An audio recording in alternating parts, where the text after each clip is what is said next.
जब चीख सुनाई देती थी अरमानों की यजमानों की, फिर खैर मांगी थी हमने अंग्रेजी ठिकानों की। नमस्कार दोस्तों, मेरा नाम है संयुक्त आर्या। मैं आज आपको प्रथम क्रांति संग्राम के नायक मंगल पांडे के जीवन की ओर लेकर जाऊंगा। सन 1827 नगवा गांव के दिनकर पांडे के घर से एक किलकारी की आवाज गूंजी, जो कुछ समय बाद 1857 की क्रांति की आवाज बनी। अगर सरल शब्दों में कहूं तो पहली बार मंगल पांडे ने गुलामी की जंजीरों को हिलाया।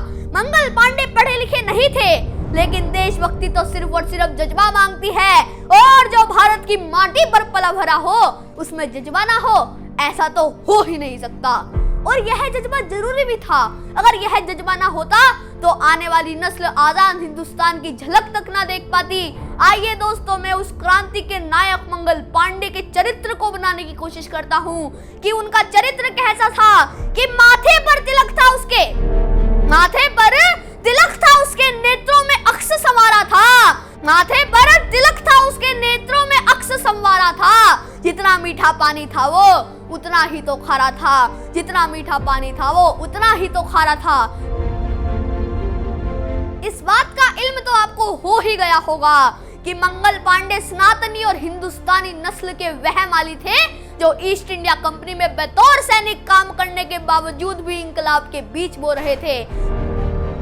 सोचिए कितना मुश्किल रहा होगा उस वक्त। मात्र एक व्यक्ति मंगल पांडे और पूरी की पूरी अंग्रेजी हुकूमत से अकेले लोहा लेना कितना मुश्किल रहा होगा कि जब अखंड भारत का चित्र कहीं धूमिल सा हो रहा था, वहां मंगल पांडे बीज इंकलाब के बो रहा था। जागा था ईमान ए हिंद जो सदियों से सो रहा था, वहां मंगल पांडे बीज इंकलाब के बो रहा था। वहां मंगल पांडे बीज इंकलाब के बो रहा था। दोस्तों, अब वह दिन आने ही वाला था जब मंगल पांडे ने क्रांति के बीज को बो ही डाला, और जब यह क्रांति का बीज जड़ फैलाने लगा तो अंग्रेजी हुकूमत के पैरों तले जमीन खिसक गई। यूं मानो तो ऐसा हुआ होगा कि पूरा हिंदुस्तान मंगल पांडे के पीछे खड़े होकर बोल रहा हो, बस अब और नहीं, बस अब और नहीं।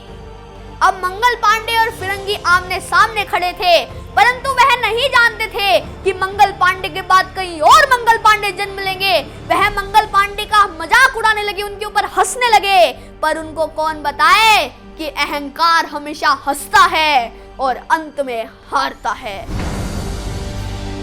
फिरंगी ने जब मंगल पांडे को देखा तो फिरंगी बोले कि अनंत अंत तुम्हारा करना ही होगा, अनंत अंत तुम्हारा करना ही होगा। हे आजाद के मत वाले पांडे, अब तुम्हें मरना ही होगा। यह सुन के मंगल पांडे बोल पड़े कि डरना भी तुमको ही होगा, मरना भी तुमको ही होगा, डरना भी तुमको ही होगा, मरना भी तुमको ही होगा। माँ के आंचल को छूने का अंजाम भुगतना भी तुमको ही होगा, भुगतना भी तुमको ही होगा।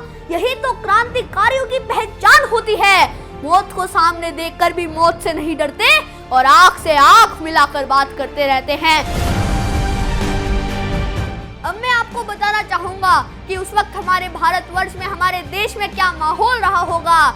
कि हुई शाम जब धूमिल सी शांति की ध्वनि हट रही थी, देखा आकाश की ओर गुलामी की दास्तां छट रही थी।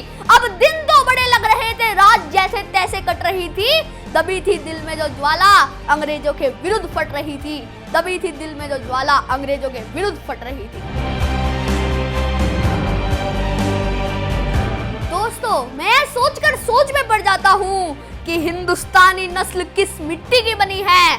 जब तक खुद पर अत्याचार हुआ तो चुपचाप सहा, लेकिन जब हमारी गोमाता की चर्बी का कारतूस में इस्तेमाल किया गया तो आजादी का पहला संग्राम छिड़ गया। और इसकी वजह भी यही थी कि एक सच्चा हिंदू अपनी रोटी खाने से पहले गोमाता की नाम की रोटी निकालता है। और सोचिए उस वक्त हिंदू के ऊपर क्या बीती होगी जब उनके सामने ही गोमाता की चर्बी का कारतूस में इस्तेमाल किया गया। और मंगल पांडे के ऊपर भी वही बीती, तो उन्होंने क्या सोचा कि सोच रहे थे मंगल पांडे स्वर्ग द्वार जब मैं जाऊंगा, सोच रहे थे मंगल पांडे स्वर्ग द्वार जब मैं जाऊंगा, कैसे पितृ भोज में पाऊंगा। अगर जीभ से चर्बी छुई तो हिंदू नहीं कहलाऊंगा।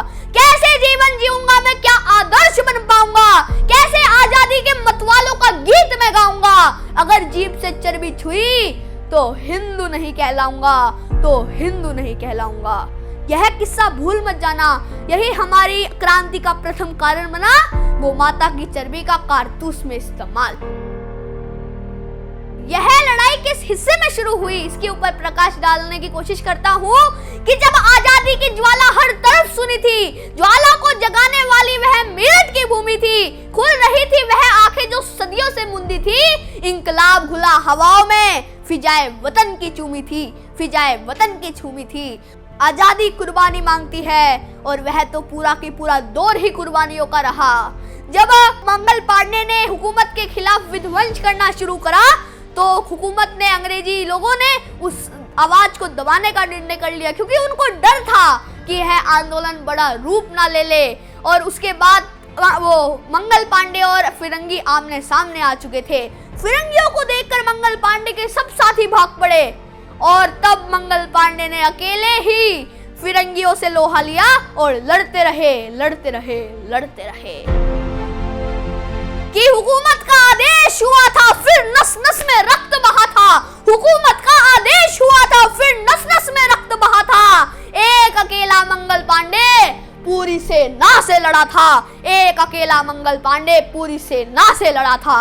यह बताना भी मुश्किल है कि उस वक्त क्या विध्वंस हुआ होगा कि जब अंग्रेजी फौज को देखकर मंगल पांडे के सब साथी भाग पड़े, तब मंगल पांडे ने अकेले ही हिम्मत करके पूरी फौज से लड़ाई करी, अकेले ही लड़े कि अंग्रेजी फौज को देख भाग पड़े जब सब साथी, अंग्रेजी फौज को देख भाग पड़े जब सब साथी, पड़ले ध्वनि गूंज उठी, विध्वंस हुआ उत्पाती, चली गोलियां शब्द भेद बाणा इत्यादि, मन में एक ही बीज था, नाम जिसका आजादी, नाम जिसका आजादी।